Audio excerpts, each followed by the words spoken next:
Mas Nofri. Kan Siap. tema acara hari ini itu adalah ramah anak dan ramah otak. Iya, Boleh cerita sedikit nggak sih? Maksudnya kenapa sih ngambil tema dengan judul orang tua ramah anak ramah otak ini? iya, iya.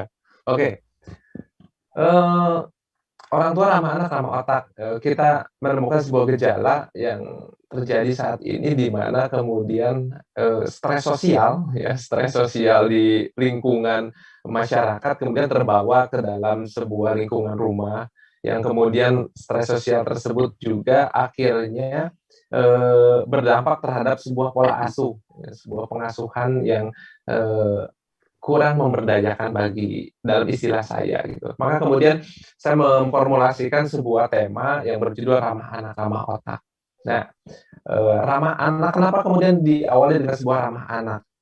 Eh, ini menjadi sebuah penyadar kembali bagi kita untuk menyadarkan kembali kita, mengingatkan kembali bagi kita semua bahwa pada dasarnya Allah Subhanahu wa taala memerintahkan kita untuk mendidik anak kita, untuk kemudian mengelola keluarga kita, membina keluarga kita itu dengan sikap ramah, ya, lemah lembut, penuh kasih sayang, gitu ya.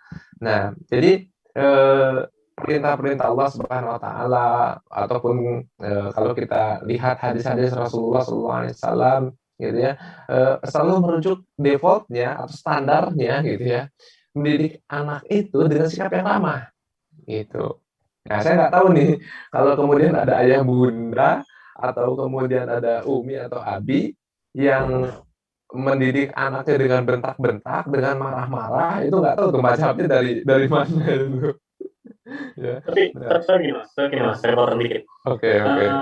Beberapa orang tua dan mungkin saya juga dosa sekali gitu ya, juga suka kelepasan. Beberapa orang tua itu punya berpikiran gini, kalau nggak galak itu nggak nurut. Ini gimana pendapatnya mas? Iya. Nah, eh, perlu diingat sekali lagi bahwa kita itu diamanahkan anak manusia, gitu ya. Sehingga kemudian cara mendidik kita adalah cara mendidik anak manusia, bukan cara mendidik anak kucing, bukan cara mendidik anak kerbau, gitu ya. Yang kemudian mereka hanya menurut ketika dipercut, gitu ya. Mereka hanya menurut ketika diberi makanan, gitu ya. Nah, ada hal-hal yang unik kemudian di dalam diri manusia, ya, yang kemudian itu intinya ada di mana? Intinya itu manusia itu ada di pikiran, ada di otaknya, ya. Karena kalau kemudian otak atau akalnya itu hilang, maka manusia itu kemudian kembali menjadi binatang dalam tanda petik, ya. Ketika akalnya hilang, manusia itu akan kembali menjadi binatang.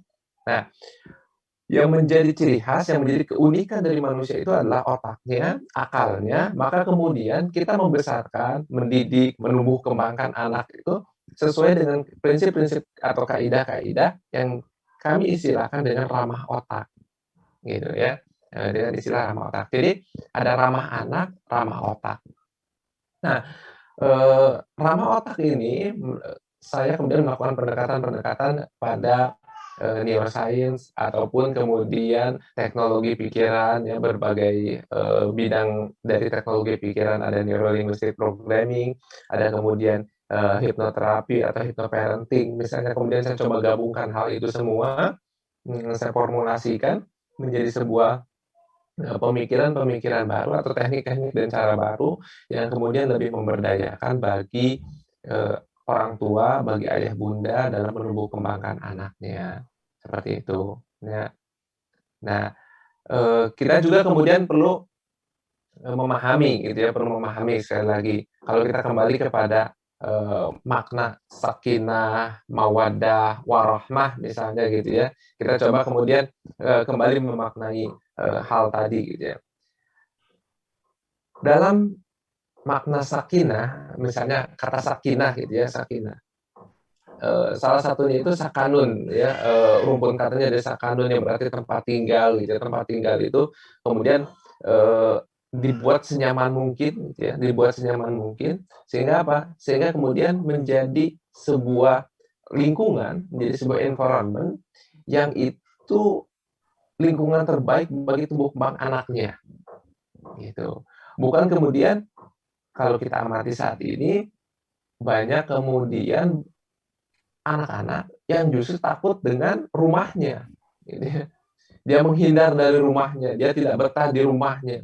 Karena apa? Karena ternyata lingkungan rumahnya tidak memberikan sebuah kehangatan, tidak memberikan sebuah keramahan, tidak memberikan sebuah perlindungan, gitu ya. Sehingga dia malah, eee, dia malah asik di luar rumah, gitu ya. Asik mencari mencari perhatian yang lain, asik kemudian mencari, hal-hal yang sifatnya, menghindari rumah pokoknya, gitu ya. Karena ada ancaman di sana, karena ada kekerasan di sana, gitu ya. Hal-hal itulah yang kemudian menjadi, menjadi, menakutkan bagi sang anak. Nah, maka kemudian siapapun yang ingin keluarganya sakinah, maka mulailah kembali kepada keramahan pada anak, mulailah kembali kepada, menciptakan sebuah lingkungan yang indah, yang nyaman, gitu ya.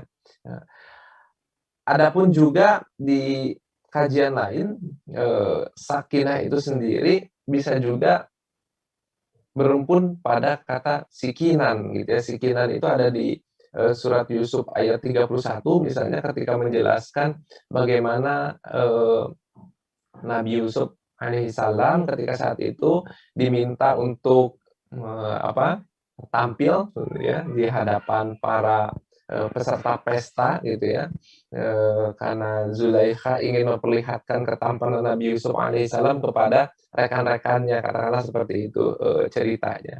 Nah, maka kemudian di sana ada kata sikinan, sikinan itu artinya alat pemotong gitu ya, alat pemotong. Nah, tetapi kemudian alat pemotong itu tidak menimbulkan rasa sakit terhadap, terhadap, orang-orang yang ada di sana pada saat itu.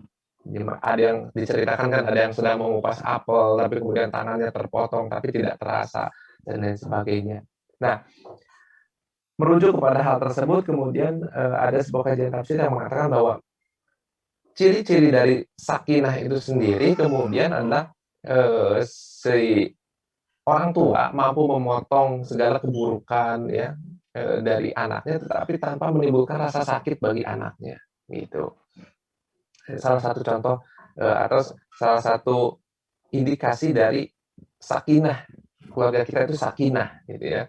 Nah, kalau kemudian orang tua ngasih taunya dengan bentak-bentak, dengan melukai hati secara verbal, atau apalagi melukai secara fisik, maka kemudian bisa jadi sakinahnya itu kemudian ya Allah ambil gitu ya.